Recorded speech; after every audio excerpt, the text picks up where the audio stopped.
চমৎকার কথা বলেছেন। আমি অত্যন্ত খুশি হয়েছি যে আপনারা কথা বলেছেন, আমার ওপাশে আমার বোনেরা কথা বলেছেন।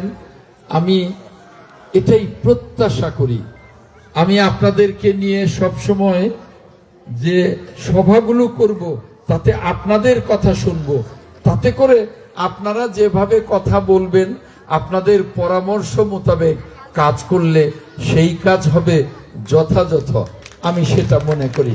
আর সেজন্যেই আমি আপনাদের পরামর্শেই সব সময় পথ চলবো। এটাই হবে আমার সবচেয়ে বড় উদ্যোগ, যে আপনাদের কথা অনুযায়ী, আপনাদের পরামর্শ অনুযায়ী আমি কাজগুলো করব। আমি অত্যন্ত খুশি হয়েছি। সম্মানিত বোনেরা, সম্মানিত ভাইয়েরা, আমি আরো আপনাদের কথা শুনতাম, আপাদের আরো কথা শুনতাম, কিন্তু রাত্রি হয়ে গেছে। এই জন্যে আমি, যেহেতু অনেক রাত হয়ে গেছে, প্রথমত শীতের রাত, দ্বিতীয়ত আমার আরো অনেকগুলো কর্মসূচি আছে, তাই আমি আপনাদেরকে আর কষ্ট দেব না, শেষ করব। শুধু এটুকু বলি যে আমি আজকে যে কথাগুলো বলেছেন সব কথাগুলোর সাথে একমত পোষণ করছি, সকল কথাগুলোর সাথে একমত পোষণ করছি। কিন্তু আপনারা জানেন নির্বাচন কমিশনের কিছু বাধ্যবাধকতা আছে, সব কথা বলা যাবে না, এবং আজকে পর্যন্ত তো ভোটই চাওয়া যাবে না। আমি তো ভোট আপনাদের কাছে আমি চাইবো না, কালকে থেকে ভোট চাওয়া যাবে। আর নির্বাচনের পুরো পিরিয়ডে নির্বাচন কমিশনের বিধিমালা অনুযায়ী কোনো ওয়াদা করা যাবে না, রাস্তা করে দেব, এইটা করে দেব, ওইটা করে দেব, এটা করা যাবে না। কিন্তু বাস্তবতা হলো আপনাদের যে সমস্ত কথা বলেছেন সব কথার সাথে আমি একমত, সব কথার সাথে আমি একমত ইনশাআল্লাহ। আমার দল বিএনপি ক্ষমতায় গেলে আমার নেতা দেশনায়ক তারেক রহমান বলেছেন যে তিনি বাংলাদেশের কৃষকদের জন্য, প্রত্যেকটা কৃষকের জন্য একটা করে কৃষি কার্ড দেবেন, যে কৃষি কার্ডের মধ্য দিয়ে বিনামূল্যে বীজ পাওয়া যাবে, স্বল্প মূল্যে সার পাওয়া যাবে, স্বল্প মূল্যে কীটনাশক, স্বল্প মূল্যে নিড়ানির যন্ত্র, স্বল্প মূল্যে ফসল কাটার যন্ত্র।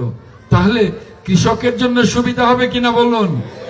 অবশ্যই সুবিধা হবে, এবং আমি মনে করি কৃষক আস্তে আস্তে স্বাবলম্বী হয়ে উঠবেন। আমার নেতা দেশনায়ক তারেক জিয়া বলেছেন যে বিএনপি ক্ষমতায় গেলে ইনশাল্লাহ 1 কোটি কর্মসংস্থানের ব্যবস্থা করবেন। 1 কোটি মানুষকে যদি চাকরি দিতে পারি, সখীপুরে কি কোনো বেকার থাকবে? ইনশাল্লাহ থাকবে না। তার মানেই বিএনপি আগামী দিনে একটা উন্নত বাংলাদেশ গড়বে, সেই পরিকল্পনা করেছেন আমার নেতা দেশনায়ক তারেক জিয়া। আমার নেতা দেশনায়ক তারেক জিয়া বলেছেন যে বিএনপি ক্ষমতায় গেলে প্রত্যেক পরিবারের মায়েদের, অর্থাৎ গৃহিণী যিনি মা, প্রত্যেক পরিবারের মায়েদের জন্য ফ্যামিলি কার্ড দেবেন, যে ফ্যামিলি কার্ডের মাধ্যমে ব্যাংকে একটা নির্দিষ্ট টাকা জমা হবে প্রতি মাসে, যে টাকা খরচ করে সংসার চালাতে পারবেন, তার ছেলে মেয়েদের লেখাপড়ার খরচ যোগাতে পারবেন এবং বিভিন্ন খরচ যোগাতে পারবেন।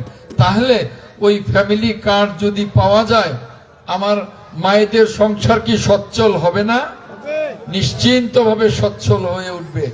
এর বাইরে আমরা খোঁজ নিয়েছি যে বয়স্ক ভাতার কার্ড, সেই বয়স্ক ভাতার কার্ড একজন পেলে 10 জন পান নাই, অর্থাৎ এত অল্প। আমরা প্রত্যেকটা বয়স্ক ব্যক্তিকে, বয়স্ক মা বোনকে, বয়স্ক পুরুষকে আমরা বয়স্ক ভাতার কার্ড দেব। বিধবা, প্রত্যেকটা বিধবাকে বিধবা ভাতার কার্ড দেব। প্রত্যেকটা যারা বাচ্চা হবে যাদের, সে তাদের জন্য মাতৃকালীন কার্ড দেব। এরকম অনেক পরিকল্পনা বিএনপি এবং বিএনপির চেয়ারম্যান দেশনায়ক তারেক জিয়া সাজিয়েছে। তাই দেশনায়ক তারেক জিয়ার একটাই কথা, যে আমার হাতকে শক্তিশালী করুন, আমি উন্নত বাংলাদেশ গঠনে আমার মহাপরিকল্পনা, আমি বাস্তবায়ন করতে চাই। তাই আপনাদের বলতে চাই, আপনারা আমার নেতা তারেক জিয়ার জন্য দোয়া করবেন, আর আমার নেত্রী দেশনেত্রী ম্যাডাম খালেদা জিয়ার আত্মার মাগফিরাত কামনা করবেন, এবং আমাদের আদর্শিক নেতা বিএনপির প্রতিষ্ঠাতা মহান মুক্তিযুদ্ধের মহান ঘোষক রণাঙ্গনের মুক্তিযোদ্ধা শহীদ রাষ্ট্রপতি জিয়াউর রহমানের জন্য দোয়া করবেন। কথা বলে আপনাদের সকলকে অনেক অনেক ধন্যবাদ জানিয়ে, দীর্ঘ সময় বক্তব্য শুনেছেন, কত সময় বসে আছেন, আমি আমার কৃতজ্ঞতার শেষ নেই আপনাদের কাছে।